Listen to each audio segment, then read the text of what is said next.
The movie kicks off with Cairo Sweet, an 18-year-old, narrating what it's like to be an adult. She lives alone because her parents, both lawyers, are always abroad. She talks about how writing is her escape and how she yearns for love and to not feel lonely. She mentions meeting a teacher who's also a writer. Ikora walks into class where Jonathan Miller, a literature teacher, is already there, even though class doesn't start for another hour. She tells him she lives in Lovell Hill, and he's totally amazed. He gives her a list of books they'll be covering in class, and she tells him she's read them all, which astounds him even more. Soon, her friend Winnie joins them, and we learn this is her second time taking this class. Her stomach growls, and she goes out with Cairo to grab some food. After they leave, Jonathan checks out the books Cairo brought to class. His friend and colleague Boris comes in and asks what he's reading. The book Jonathan is holding is an erotic fiction, and Boris snatches it before reading it out loud. And Jonathan takes the book back and goes to eat the biscuits Boris made. Boris finds Jonathan's book from Cairo and tells him she's the only one who checked it out. Back at their house, Beatrice is buried in her work as Jonathan tries to get her attention. He tells her about Cairo and the kind of books she reads. He also lets her know that she has checked out his book from the library, but Beatrice mocks him. She gets a call from Amy, and Jonathan leaves to put on some music as she gets angry over the phone. They share a drink as Jonathan starts reciting lines from a book called Under the Roofs of Paris while he kisses her. As they start dancing and making out, Beatrice's phone rings and she has to leave. Boris complains about having a terrible weekend as he and Jonathan are sitting on the court. They look over to the woods and Boris tells him that there could be ghosts in there and the plants feed on the souls of the dead. Cairo walks out of the woods and greets them. Both of them keep asking her questions, and Boris offers her some biscuits before he leaves, mocking Jonathan. Jonathan asks if she doesn't get scared walking through the woods all by herself, but she tells him she's the scariest thing in there.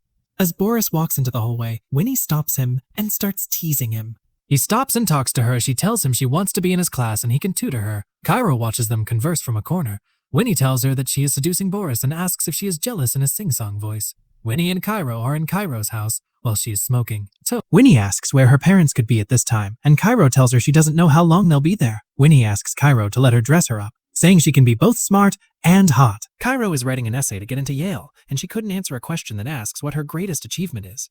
Winnie tries to help her, but they can't find the right answer. She finally tells her to experience something worth writing about. Cairo asks her if she really is going to sleep with Boris, and Winnie tells her she wants an older man to do it with, as it will be her first time. Winnie tells Cairo that Jonathan looks at her differently from all the other students, but Cairo says she couldn't believe it. In class, Cairo keeps looking at Jonathan. He then asks her to see him after school. Boris is in Jonathan's class, asking about Beatrice and the book she's writing. He is invited for dinner, and Jonathan tells him to shower before he comes over.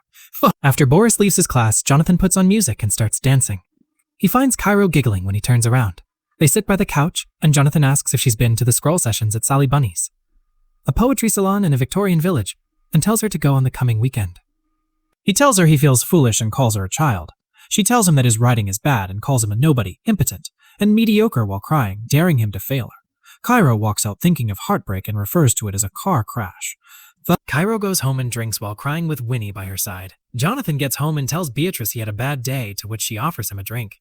He tells her about the conversation he had with Cairo and the story she wrote. Beatrice excitedly asks him to show her the story. After reading it, she makes Jonathan say how Cairo described him in the story. Cairo asks Winnie to distract her, and she asks her to text Boris saying she's drunk and what he is doing. Jonathan keeps on reciting the lines from Cairo's story as Beatrice takes his hand and makes him touch her. And they stop making out when they see Boris knock and get in. Winnie tells Cairo that she wants to be liked by Boris and that she wants him to sleep with her. Cairo makes her tell Boris that she's with her and that they're doing what girls do when they're alone at night.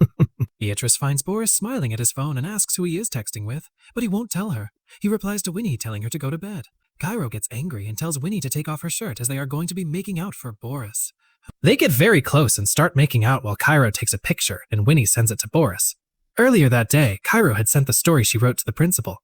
Beatrice gets a call from there and gives it to Jonathan. Boris suddenly decides to leave, saying his goodbye to Beatrice.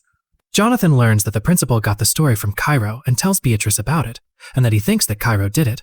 He says that if she can convince them that something's happened between them, he could lose his job. Beatrice asks if something happened between them as teenagers, which is very dangerous, and if he should know what he's doing. The next few days, Cairo doesn't show up to school and Winnie looks very sad. She asks Jonathan if he'd seen her, but he coldly says he didn't.